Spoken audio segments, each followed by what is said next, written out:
মাননীয় স্পিকার, আপনাকে ধন্যবাদ। মাননীয় স্পিকার, সব অভিভাবক সন্তানের প্রতি ঠিকভাবে দায়িত্ব পালন করেন না। কেউ সন্তানের খোঁজ নেন না, কেউ সন্তানের কেউ পড়াশোনার খবর রাখেন না, কেউ আবার সন্তানের সময় দেন না, ফলে অনেক সন্তান ভুল পথে চলে যায়। আমরা জানতে চাই এই সমস্যার সমাধান কি? মাননীয় স্পিকার, আপনাকে ধন্যবাদ। মাননীয় স্পিকার, আপনাকে ধন্যবাদ। মাননীয় স্পিকার, অভিভাবকরা হলেন সন্তানের প্রথম শিক্ষক। তাদের দায়িত্ব সন্তানকে ভালো শিক্ষা দেওয়া, সৎ পথে চলতে শেখানো। আল কোরআন আমাদের সন্তানকে ঠিকভাবে চলতে শিক্ষা দিয়েছে। অভিভাবক যদি সময় দেন, ভালোবাসা দেন, সন্তানকে বুঝিয়ে চলেন, তাহলে সন্তানও ভালো মানুষ হবে ইনশাআল্লাহ। মাননীয় স্পিকার, আপনাকে আবার ধন্যবাদ। আসসালামু আলাইকুম। আলহামদুলিল্লাহ। মাননীয় স্পিকার, আপনাকে ধন্যবাদ। মাননীয় স্পিকার, সন্তান যদি কথা না শোনে তবে অভিভাবক কি করবেন? মাননীয় স্পিকার, আপনাকে ধন্যবাদ। আসসালামু আলাইকুম রহমতুল্লাহ বরকাতুহ। আলহামদুলিল্লাহ। মাননীয় স্পিকার, আপনাকে ধন্যবাদ। এমন পরিস্থিতিতে রাগ না করে ধৈর্য ধারণ করা খুবই জরুরি।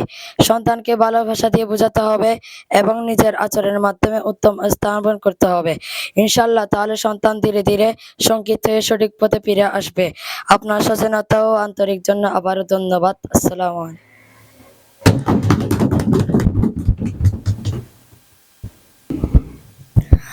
মাননীয় স্পিকার, আমাদের একান্ত প্রত্যাশা হলো আমাদের প্রিয় পিতামাতা যেন আমাদের সম্মানিত ওস্তাদদের সাথে সর্বদা সুন্দর আচরণ, সৌজন্য ও পারস্পরিক শ্রদ্ধার সম্পর্ক বজায় রাখেন।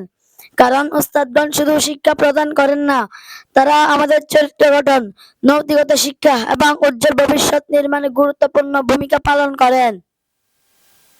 মাননীয় স্পিকার, পিতামাতা ও ওস্তাদদের মধ্যে আন্তরিকতা, সহযোগিতা এবং সদাচরণ থাকলে সন্তানদের শিক্ষা ও আদর্শ গঠনে ইতিবাচক প্রভাব পড়ে। তাই আমরা চাই আমাদের অভিভাবকবৃন্দ ওস্তাদদের যথাযথ সম্মান ও মর্যাদা প্রদান করে একটি সুন্দর ও কল্যাণকর শিক্ষার পরিবেশ গড়ে তুলুন। মাননীয় স্পিকার, আপনাকে ধন্যবাদ।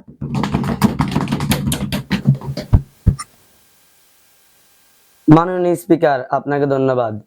একটি আদর্শ ও সুশিক্ষিত সমাজ গঠনে পিতামাতা এবং শিক্ষক উভয়ের ভূমিকাই অনন্য।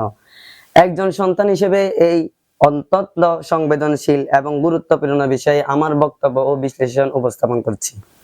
পিতামাতা, উস্তাদ এবং সন্তানের সম্পর্ক একটি ত্রিভুজ সমীকরণ।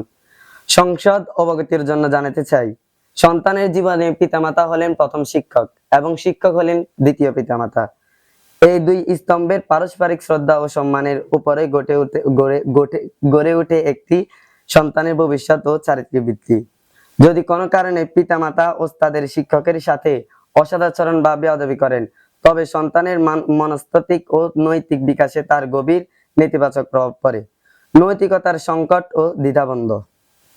সন্তান সবচেয়ে বেশি শিখে পিতামাতাকে দেখে। যখন সে দেখে তার পরম পুনজীয় পিতামাতা জ্ঞানের আলোদাতা উস্তাদের সাথে অবমাননাকর আচরণ করছেন, তখন সন্তানের মনে এক বিশাল আদর্শিক ও দ্বন্দ্ব তৈরি হয়। সে কাকে অনুসরণ করে তা নিয়ে দ্বিধায় পড়ে যায়, যা তার নৈতিক ভিত্তি দুর্বল করে দেয়। শ্রদ্ধাবোধের অবক্ষয়। শিক্ষকের প্রতি শ্রদ্ধা না থাকলে সে শিক্ষা কখনো মনে ধারণ করা যায় না। পিতামাতার এমন আচরণ দেখে সন্তানও একসময় শিক্ষক, গুরুজন বা সমাজের সম্মানিত ব্যক্তিদের অবমূল্যায়ন করতে শুরু করে।